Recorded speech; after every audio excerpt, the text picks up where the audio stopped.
ദൈവത്തിൻ്റെ അതിപരിശുദ്ധമായ നാമം വാഴ്ത്തപ്പെടുമാറാകട്ടെ. ദൈവം എന്നെയും നിങ്ങളെയും എന്തിന് വിളിച്ചു? എന്തിനാണ് ദൈവം എന്നെയും നിങ്ങളെയും വിളിച്ചത്? ഇത് വിളി കേട്ടവർക്ക് എല്ലാവർക്കും വ്യക്തമായ ഒരു ധാരണ ഉണ്ടാവണം. ഇന്ന് നമ്മൾ ആ വിഷയത്തെക്കുറിച്ച് നമ്മൾ സംസാരിക്കാൻ ആഗ്രഹിക്കുകയാണ്. ദൈവം എന്തിനാണ് എന്നെ വിളിച്ചതെന്ന് ദൈവം തന്നെയാണ് പറയേണ്ടത്, അല്ലാതെ ഞാനല്ല പറയേണ്ടത്. ഞാനല്ല വിളിച്ചത്. ദൈവം എന്നെ വിളിച്ചത് കൊണ്ടുണ്ട് ആണ് എനിക്ക് വിളി കേൾക്കാൻ പറ്റിയത്. വചനം എങ്ങനെയാണ് പറയുന്നത്? പിതാവിനാൽ ആകർഷിക്കപ്പെടാതെ ഒരുവനും അവൻ്റെ അടുക്കിലേക്ക് വരുന്നില്ല. അപ്പോൾ എന്തിനു വിളിച്ചെന്ന് നമുക്കൊന്ന് വായിക്കാം. വെളിപ്പാട് പുസ്തകം 4-ാം അധ്യായത്തിൻ്റെ 11-ാമത്തെ വാക്യം.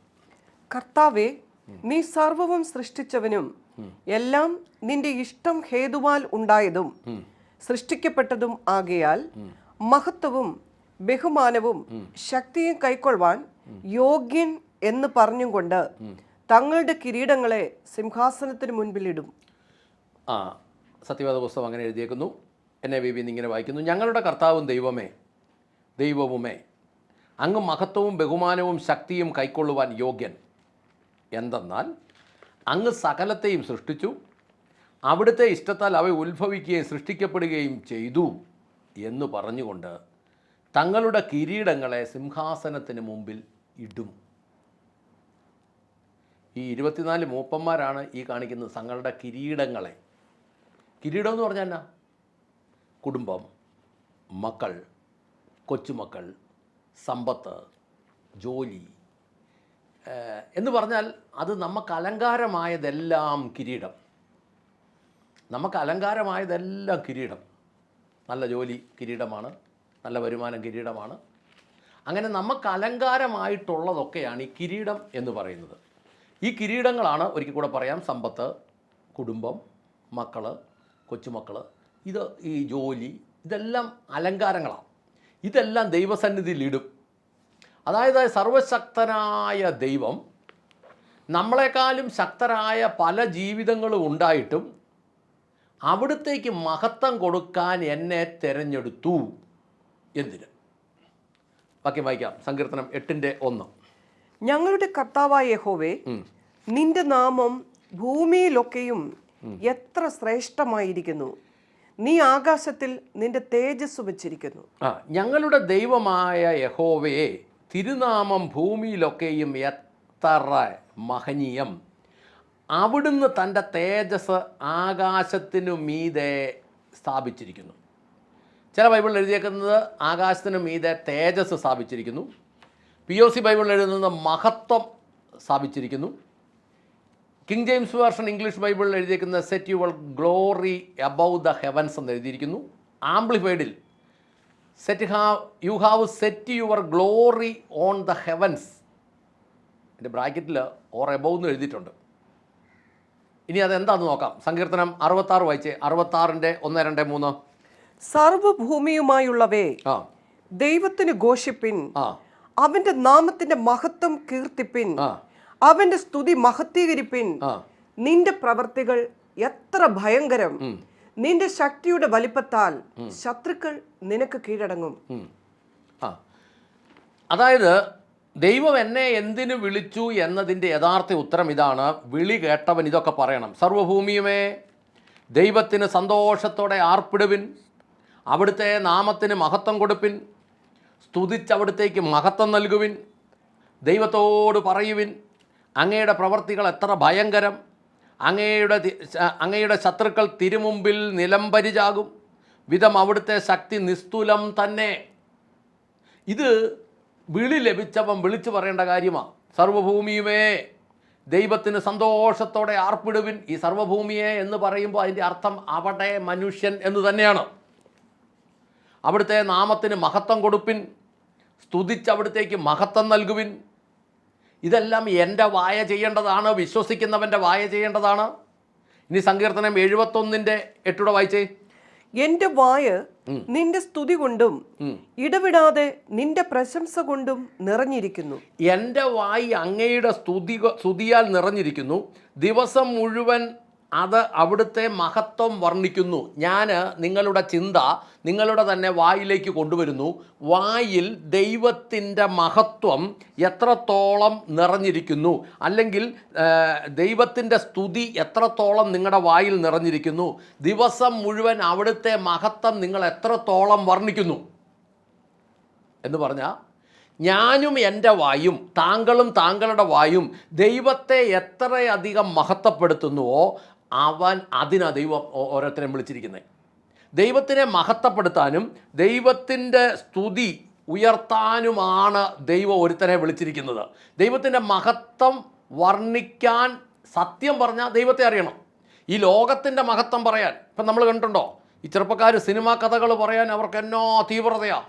വന്ന സിനിമകൾ ഇത്ര, നടന്നുകൊണ്ടിരിക്കുന്ന സിനിമകൾ ഇത്ര, ഇനി വരാൻ പോകുന്നത് ഇത്ര, അതിൻ്റെ സംവിധായകൻ ഇത്ര, സംഘടനക്കാർ ഇത്ര, സംവിധാനം ഇത്ര, സാഹചര്യം ഇത്ര, മുടക്കുമുതൽ ഇത്ര, പറയുമ്പോൾ വാതോരാതെ വന്നുകൊണ്ടിരിക്കുക. എന്നാൽ അത് ലോകത്തെ അറിയുന്നതുകൊണ്ടാണ് പറയുന്നത്. എന്നാൽ ദൈവത്തിൻ്റെ മഹത്വം അറിയണമെങ്കിൽ, അല്ലെ മഹത്വം വർണ്ണിക്കണേ ദൈവത്തെ അറിയണം. മഹത്വം വർണ്ണിക്കണേ ദൈവത്തെ അറിയണം.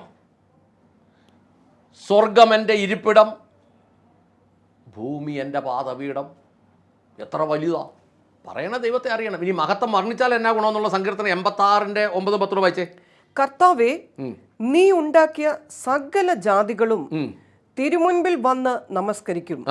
അവർ നിന്റെ നാമത്തെ മഹത്വപ്പെടുത്തും. നീ വലിയവനും അത്ഭുതങ്ങളെ പ്രവർത്തിക്കുന്നവനുമല്ലോ. നീ മാത്രം ദൈവമാകുന്നു. കർത്താവെ, അങ്ങ് നിർമ്മിച്ച സകല ജാതികളും തിരുമുമ്പിൽ വന്ന് നമസ്കരിക്കും. അത് നിശ്ചയമാണ്. അതിൻ്റെ സമയം എന്നുള്ളതേ ഉള്ളൂ. അവർ തിരുനാമത്തെ മഹത്വപ്പെടുത്തും. അങ്ങ് വലിയവനും അത്ഭുത കാര്യങ്ങൾ പ്രവർത്തിക്കുന്നവനുമല്ലോ. അങ്ങ് മാത്രമാണ് ദൈവം. ഒന്ന്, വലിയവനാണ്, അത്ഭുത കാര്യങ്ങൾ പ്രവർത്തിക്കുന്നവനാണ്. അങ്ങ് മാത്രമാണ് ദൈവം. ആരുടെ വായിൽ ദൈവത്തിൻ്റെ മഹത്വം നിറഞ്ഞിരിക്കുന്നുവോ അവൻ്റെ ജീവിതത്തിൽ, കുടുംബത്തിൽ ദൈവം അതിശയം ചെയ്യും. ഈ ദൈവത്തിൻ്റെ പേര് അത്ഭുതം ചെയ്യുന്നവനെന്നാണ്, അതിശയം ചെയ്യുന്നവനെന്നാണ്, മഹത്വം നിറഞ്ഞവനെന്നാണ്, സർവ്വത്തിൻ്റെ സൃഷ്ടാവാണെന്നാണ്. അങ്ങനെയുള്ളവൻ്റെ വായിൽ, അങ്ങനെയുള്ളവൻ്റെ കുടുംബത്തിൽ, ജീവിതത്തിൽ ദൈവം അത്ഭുതം ചെയ്യും. അന്നേരം ഒരു ചോദ്യം ഇന്ന് പലപ്പോഴും ഇല്ലല്ലോ എന്നൊരു ചോദ്യമുണ്ടെങ്കിൽ, വചനത്തിൻ്റെ വ്യവസ്ഥയിൽ യഥാർത്ഥത്തിൽ നിൽക്കുകയാണെങ്കിൽ ഇന്നില്ലെങ്കിലും നാളെ ദൈവം അത് ചെയ്തിരിക്കും. ചെങ്കടൽ വരുമ്പോൾ, ജോർദാൻ വരുമ്പോൾ ദൈവം വഴി തുറക്കും. ഇനി ഒരു ചോദ്യം, ഈ മഹത്വം കൊടുക്കാത്തവൻ്റെ ജീവിതത്തിലും അത്ഭുതം ഉണ്ടല്ലോ, അതെന്തുകൊണ്ടാണ് എന്ന് ചോദിച്ചാൽ അതിന് ഉത്തരവുണ്ട് ബൈബിളിൽ തന്നെ. വെളിപ്പാട് പുസ്തകം 16-ാം വാക്യം എടുത്തേ. ഇവ സർവഭൂതലത്തിലുമുള്ള രാജാക്കന്മാരെ സർവശക്തനായ ദൈവത്തിന്റെ മഹാദിവസത്തിലെ യുദ്ധത്തിന് കൂട്ടിച്ചേർപ്പാൻ അത്ഭുതങ്ങൾ ചെയ്തുകൊണ്ട് അവരുടെ അടുക്കിലേക്ക് പുറപ്പെടുന്ന ഭൂത ആത്മാക്കൾ തന്നെ ഞാൻ കള്ളനെ പോലെ വരും. മതി. സർവഭൂമിയിലുമുള്ള രാജാക്കന്മാരെ ദൈവത്തിൻ്റെ മഹാദിവസത്തിലെ യുദ്ധത്തിനായി കൂട്ടിച്ചേർക്കാൻ അവരുടെ അടുക്കലേക്ക് അടയാളങ്ങൾ പ്രവർത്തിച്ചു കൊണ്ട് പുറപ്പെടുന്ന ഭൂതാത്മാക്കളത്രേ. അപ്പോൾ ഒരു കാര്യം കൂടെ മനസ്സിലാക്കിക്കോണം, ഭൂതാത്മാക്കൾക്കും അത്ഭുതങ്ങളും അടയാളങ്ങളും പ്രവർത്തിക്കാൻ പറ്റും. സാത്താൻ നേരിട്ട് യേശുക്രിസ്തുവിനോട് പറഞ്ഞു, നീ എന്നെ താണു വീണ് നമസ്കരിച്ചാൽ ഈ ലോകത്തിൽ കാണുന്ന പ്രതാപമെല്ലാം നിനക്ക് ഞാൻ തരാം. ബാങ്കിലെ ലോൺ ക്ലോസ് ചെയ്യാൻ സാത്താനെ താണു വീണ് നമസ്കരിച്ചാൽ മതി.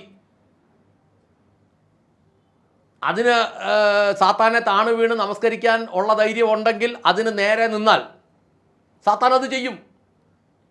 ഈ അത്ഭുതങ്ങളും അടയാളങ്ങളും ലോകത്തിൽ ക്രിസ്ത്യാനികൾ മാത്രമൊന്നുമല്ല ചെയ്യുന്നത്, സകല ജാതിയും ചെയ്യുന്നുണ്ട്.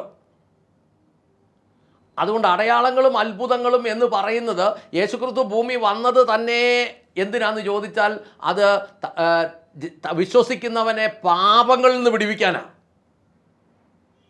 അല്ലാതെ ബാങ്കിലെ ലോൺ ക്ലോസ് ചെയ്യാനൊന്നുമല്ല യേശുക്രിസ്തു ഭൂമി വന്നത്. അതുകൊണ്ട് അങ്ങനെയുള്ള അത്ഭുതമാണ് പറയാൻ പോകുന്നതെങ്കിൽ എഴുതിയേക്കുന്നത്, സർവ്വഭൂമിയിലുമുള്ള രാജാക്കന്മാരെ ദൈവത്തിൻ്റെ മഹാദിവസത്തിലെ യുദ്ധത്തിനായി കൂട്ടിച്ചേർക്കാൻ അവരുടെ അടുക്കലേക്ക് അത്ഭുതങ്ങൾ അല്ലെ അടയാളങ്ങൾ പ്രവർത്തിച്ചുകൊണ്ട് പുറപ്പെടുന്ന ഭൂതാത്മാക്കളത്രേ. അടയാളം ഉള്ളടമെല്ലാം തേടിപ്പോകുമ്പോൾ നോക്കിക്കോണം ഇതിൻ്റെ പുറകെ ഭൂതമാണോ ഉള്ളതെന്ന്. ഈ മോശ ഫറവോൻ്റെ കൊട്ടാരത്തിൽ വന്ന 10 അത്ഭുതങ്ങൾ കാണിച്ചു. അതിൽ ഒട്ടുമിക്കവാറും അത്ഭുതങ്ങൾ ഫറവോൻ്റെ മന്ത്രവാദികളും കാണിച്ചു. അതുകൊണ്ട് അത്ഭുതവും അടയാളവും നോക്കി പോകുമ്പോൾ ഒരു കാര്യം പറയട്ടെ, ഉടമ്പടികൾ എടുക്കാൻ പോകുമ്പോൾ ഒരു കാര്യം പറയട്ടെ, ദൈവവചനത്തിൻ്റെ നൈർമല്യത്തിൽ അല്ലെങ്കിൽ അത് നിൻ്റെ ജീവിതത്തിൽ, നിങ്ങളുടെ ജീവിതത്തിൽ തലമുറകൾക്ക് അനുഗ്രഹം 1000 തലമുറയ്ക്കാണെങ്കിൽ ശാപം 4 തലമുറയ്ക്ക് ദൈവം പറഞ്ഞിരിക്കുന്നു. വചനത്തിൻ്റെ വ്യവസ്ഥയ്ക്ക് പുറത്താണെങ്കിൽ ശാപത്തിൻ്റെ കീഴിലാണ്. അതിനാൽ പ്രാർത്ഥിക്കാം. നിങ്ങൾ ഇന്നായിരിക്കുന്നത് ഏതവസ്ഥയിലാണ്, ഏത് വ്യവസ്ഥയിലാണെന്ന് ചിന്തിക്കുക. സത്യമായ നിർമ്മലമായ വചനത്തിൻ്റെ വ്യവസ്ഥയിലാണെങ്കിൽ ദൈവം നിങ്ങളെ അനുഗ്രഹിക്കും, അത് നിശ്ചയം. പ്രാർത്ഥിക്കാം. സ്വർഗസ്ഥനായ ഞങ്ങളുടെ നല്ല പിതാവേ, ഞങ്ങളുടെ കർത്താവായ യേശു ക്രിസ്തുവേ, പരിശുദ്ധാത്മാവായ ഞങ്ങളുടെ നല്ല ദൈവമേ, ഞങ്ങളുടെ ജീവിതത്തിൽ ഇന്ന് ഞങ്ങൾ കടന്നു പോകുന്ന ഓരോ സാഹചര്യങ്ങളും അടിയനെ ശ്രമിക്കുന്ന ഓരോ വ്യക്തിയെയും ഞങ്ങൾ ദൈവത്തിൻ്റെ സന്നിധിയിലേക്ക് കൊണ്ടുവരുന്നു. അവരുടെ ആവശ്യങ്ങൾ, ഞങ്ങളുടെ ആവശ്യങ്ങൾ ദൈവസന്നിധിയിലേക്ക് കൊണ്ടുവരുന്നു. കർത്താവെ, അടിയനെ ശ്രമിക്കുന്ന ഈ പ്രിയപ്പെട്ടവരുടെ ജീവിതത്തിൽ ഇന്ന് കടന്നു പോകുന്ന ഈ പ്രശ്നത്തിൽ ദൈവത്തിൻ്റെ ഒരു വിടുതൽ ശക്തമായി ഇറങ്ങി വരുവാൻ ദൈവം സഹായിക്കണമേ. സത്യസന്ധമായ ദൈവത്തിൻ്റെ വചനത്തിലുള്ള സൗഖ്യവും വിടുതലും കർത്താവെ അവരുടെ ജീവിതത്തിൽ കൊടുക്കണമേ. അവരുടെ കുഞ്ഞുങ്ങളുടെ ആവശ്യങ്ങളിൽ ദൈവത്തിൻ്റെ കരം തന്നെ ഇറങ്ങി വരണമേ. ദൈവം അത് യോഗ്യമായി ചെയ്യണമേ. ഈ ദിവസങ്ങളിലെല്ലാം മനോഹരമായ അത്ഭുത സാക്ഷ്യങ്ങൾ വരുത്തുവാൻ ദൈവം ഇടയാക്കണമേ. കർത്താവെ, ദൈവം ആ പ്രിയപ്പെട്ടവനെ എന്തിനു വിളിച്ചു എന്നുള്ള ബോധ്യത്തിൽ ദൈവത്തിൻ്റെ മഹത്വം വായിൽ നിറഞ്ഞിരിക്കുവാൻ ദൈവം സഹായിക്കണമേ. എപ്പോഴും ദൈവിക കാര്യങ്ങൾ പറയുവാനും സ്തുതിക്കുവാനും വാഴ്ത്തുവാനും പ്രിയപ്പെട്ടവരെ അനുഗ്രഹിക്കണമേ. അങ്ങ് പ്രാർത്ഥന കേട്ട് അനുഗ്രഹിച്ച കൃപയ്ക്ക് നന്ദി. യേശു ക്രിസ്തുവിൻ്റെ ധന്യമുള്ള നാമത്തിൽ തന്നെ. ആമേൻ, ആമേൻ, ആമേൻ.